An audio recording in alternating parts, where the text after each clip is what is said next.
and led thee out of Egypt. But have you ever wondered what happened to his sons Gershom and Eleazar? Why aren't they in the spotlight like Aaron's descendants? Did they simply vanish, or is there more to their story? In this video, we'll uncover the hidden legacy of Moses' sons, exploring the Bible's intriguing clues about their roles and why they never rose to prominence. Their story holds surprising lessons about God's purpose, timing, and the power of serving faithfully behind the scenes. If you've ever felt like you're in the background, not seen or celebrated, this episode is for you. We'll reveal why Gershom and Eleazar are more important than you think and why their lives matter to us today. So stick around to discover the surprising reasons Moses' sons were not in the spotlight, how their hidden legacy still impacts us today, and powerful lessons that will inspire you to embrace your unique role in God's plan.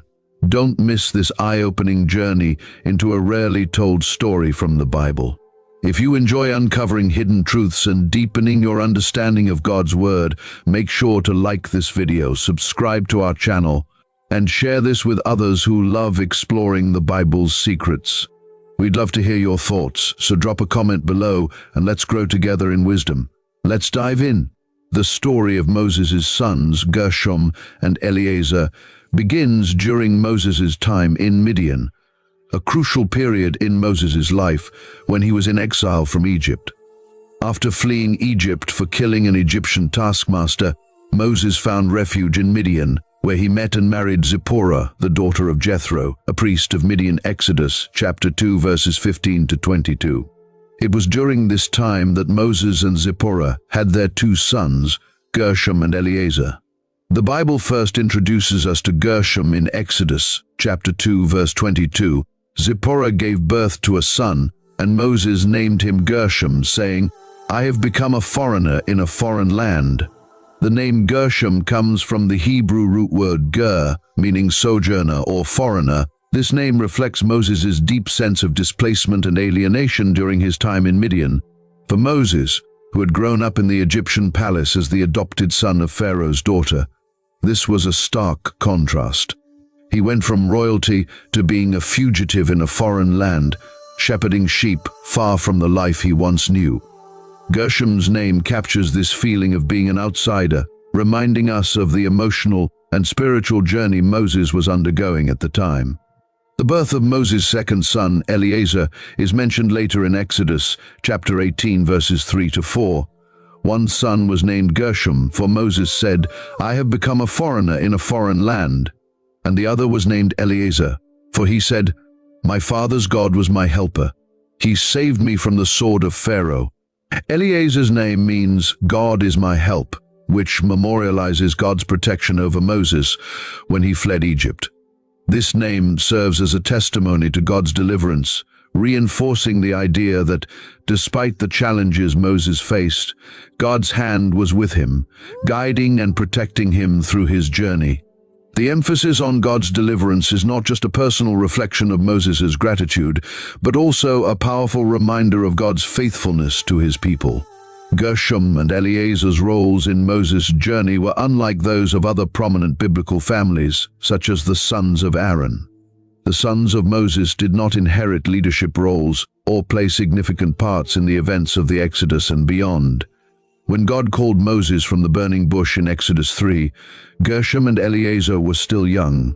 Moses, hesitant and feeling unworthy of the monumental task God was assigning him, was accompanied by his family, including his wife and sons, on his initial journey back to Egypt. Exodus chapter 4 verse 20 highlights this moment. So Moses took his wife and sons, put them on a donkey, and started back to Egypt. And he took the staff of God in his hand. This verse signifies that Moses' family was a part of the beginning of his mission, despite their proximity to one of the most defining moments in biblical history. Gershom and Eleazar's involvement remained largely unrecorded in the subsequent narrative. Their presence highlights the personal side of Moses' life, balancing his divine mission with his responsibilities as a husband and father. A pivotal moment involving Moses' family occurs in Exodus chapter 4 verses 24 to 26. At a lodging place on the way, the Lord met Moses and was about to kill him. But Zipporah took a flint knife, cut off her son's foreskin and touched Moses' feet with it. "Surely you are a bridegroom of blood to me," she said. So the Lord let him alone. This dramatic event, likely involving Gershom, emphasizes the importance of the covenant of circumcision, which God had established with Abraham. Genesis chapter 17, verses 10 to 14. Circumcision was a sign of being set apart as God's people, and Moses' neglect of this covenantal act almost led to his death. Zipporah's swift action to circumcise their son not only saved Moses, but also re-established the family's alignment with God's commands. This incident underlines the broader biblical principle that even those chosen by God, like Moses, must adhere to his covenantal laws. It also highlights the critical role of Moses' family in supporting his divine mission, even in ways that are not always visible or recognized. So now, why did Gershom and Eleazar fade into the background? Despite their involvement in the early stages of Moses' journey, Gershom and Eleazar do not continue to play prominent roles in the unfolding story. Several factors might explain their relative obscurity. Number 1. Focus on Aaron's lineage. God appointed Aaron and his descendants as the priests of Israel, a significant role that required great responsibility and visibility. Exodus chapter 28, verses 1 to 3. Aaron's sons, Nadab, Abihu, Eleazar, and Ithamar, were directly involved in the priestly functions and the sacrificial system, which was central to Israelite worship. This focus on Aaron's family may have intentionally limited the visibility of Moses' sons to prevent any confusion about spiritual leadership. Number 2, the emphasis on Moses' unique role. Moses' role as prophet, leader, and mediator between God and the Israelites was unique and unparalleled. His calling did not automatically extend to his sons. Deuteronomy chapter 34, verses 10 to 12 states, "Since then, no prophet has risen in Israel like Moses, whom the Lord knew face to face, who did all those signs and wonders the Lord sent him to do in Egypt, to Pharaoh, and to all his officials, and to his whole land. For no one has ever shown the mighty power or performed the awesome deeds that Moses did in the sight of all Israel." This passage underscores that Moses' leadership was distinctive, and his sons were not positioned to inherit his prophetic or leadership roles. Number 3, possibility of returning to Midian. There is a possibility, as suggested by some traditions, that Gershom and Eleazar may have returned to Midian with Zipporah during the Exodus journey. Exodus chapter 18, verses 1 to 6 tells of Jethro, Moses' father-in-law, bringing Zipporah and the sons back to meet Moses at Mount Sinai. This passage suggests that Moses' family may not have been consistently present during the dramatic events in Egypt and the wilderness.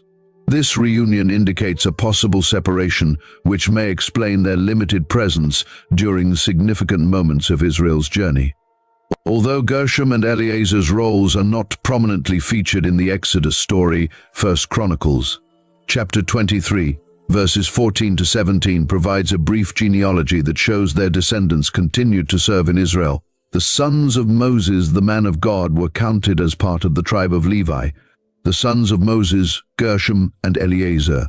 The descendants of Gershom, Shubael was the first. The descendants of Eleazar, Rehabiah was the first. Eleazar had no other sons, but the sons of Rehabiah were very numerous.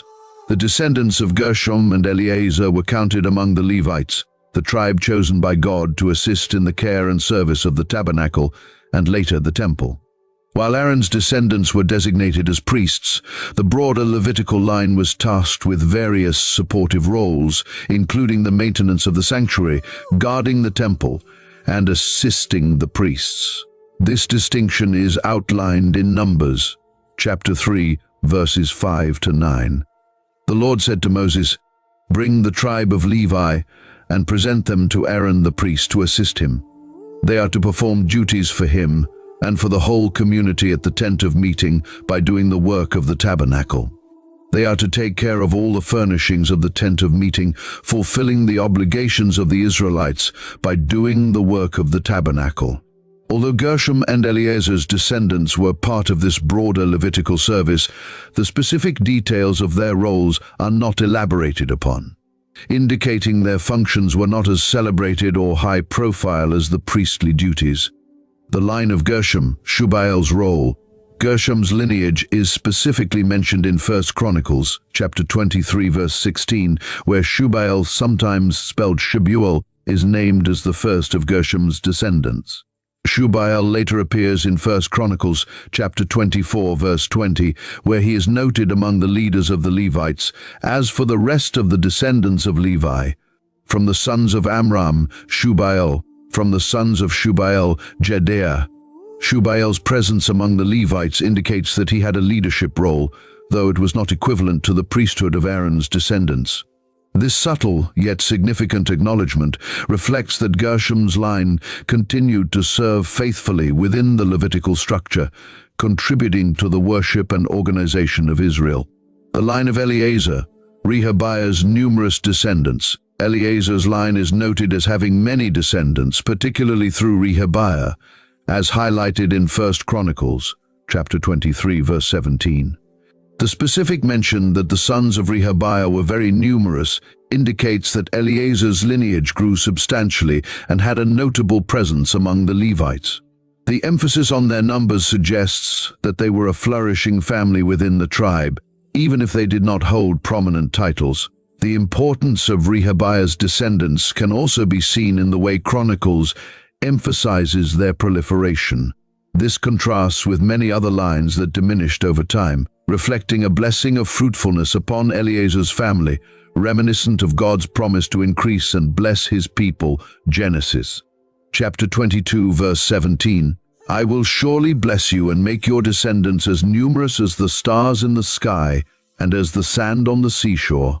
Though they did not achieve high priestly status, the numerous descendants of Rehabiah continued to serve in supportive and possibly administrative roles within the Levitical duties, contributing to the stability and continuity of the community's worship practices. The comparison between the descendants of Aaron and those of Moses highlights a deliberate distinction made by God. Aaron's line was specifically chosen for priesthood, a position of spiritual leadership and visibility that came with great responsibility and privilege. In contrast, the descendants of Moses were integrated into the broader Levitical service without special recognition. This distinction is further underscored in 1 Chronicles chapter 24, where Aaron's sons are detailed with specific priestly courses, responsibilities, and honors, while the sons of Moses are only briefly mentioned.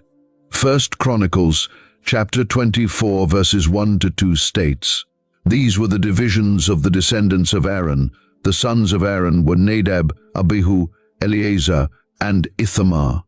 But Nadab and Abihu died before their father did, and they had no sons, so Eleazar and Ithamar served as the priests. This clear delineation sets the sons of Aaron as the central figures in priestly functions, reinforcing the idea that God's callings are distinct and not always aligned with human expectations of inheritance and prominence. While Gershom and Eleazar may not have been prominent figures during their time, their lives and the legacy of their descendants still hold significant value for us today. Their story serves as a powerful reminder that God's purpose and timing often operate in ways that transcend human recognition and expectations. Here are some key lessons we can learn from their lives. The lives of Gershom and Eleazar teach us that not everyone is called to be in the spotlight, and that's perfectly aligned with God's design. While Moses' sons did not achieve the fame or recognition that their father did, their existence was still an integral part of God's unfolding plan. Their story highlights that God's purpose for each of us is unique, and that our lives hold meaning even when we are not at the forefront. Ecclesiastes chapter 3 verse 1 beautifully encapsulates this truth. There is a time for everything and a season for every activity under the heavens. This verse reminds us that God's timing is perfect, even when it does not align with our own desires or expectations. Gershom and Eleazar's lives were significant in the time and roles God appointed for them, even if their contributions were not prominently displayed in the biblical narrative. Similarly, Romans chapter 8 verse 28 assures us that God works all things for good, and we know that in all things God works for the good of those who love him, who have been called according to his purpose. Just as God wove Gershom and Eleazar into the tapestry of Israel's history in a supporting role, he continues to weave our lives into his greater purpose, often in ways we may not fully understand. The lack of visible recognition does not diminish the value of our contributions when they are part of God's divine plan. Although Gershom and Eleazar were not famous, their descendants continued to serve God within the Levitical tribe. This legacy teaches us that the impact of our faithfulness often extends far beyond our immediate circumstances. We may not see the full effects of our obedience in our lifetime, but the seeds we plant can bear fruit for generations. Psalm chapter 112 verses 1-2 highlights the enduring legacy of the righteous. Blessed are those who fear the Lord, who find great delight in his commands. Their children will be mighty in the land. The generation of the upright will be blessed. This scripture emphasizes that those who fear and obey God leave a lasting legacy that blesses future generations. Gershom and Eleazar's descendants, though not in the spotlight, were part of the Levitical service, contributing to the spiritual fabric of Israel. Their story reminds us that our faithfulness can influence those who come after us, even if we never receive recognition. Hebrews chapter 6 verse 10 also speaks to God's acknowledgement of our service. God is not unjust. He will not forget your work and the love you have shown him as you have helped his people and continue to help them. This assurance underscores that God sees and values every act of service, whether it is seen by others or not. Gershom and Eleazar's descendants continued to fulfill their roles faithfully, and in doing so, they contributed to the ongoing worship and spiritual life of the community.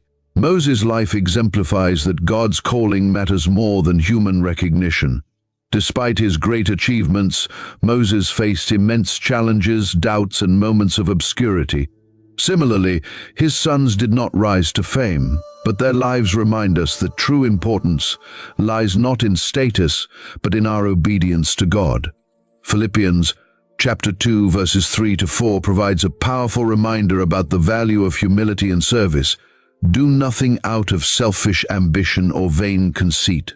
Rather, in humility value others above yourselves, not looking to your own interests, but each of you to the interests of the others.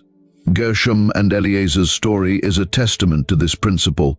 Their lives were not marked by selfish ambition or a quest for prominence. Instead, they fulfilled their roles quietly and faithfully. This humility serves as an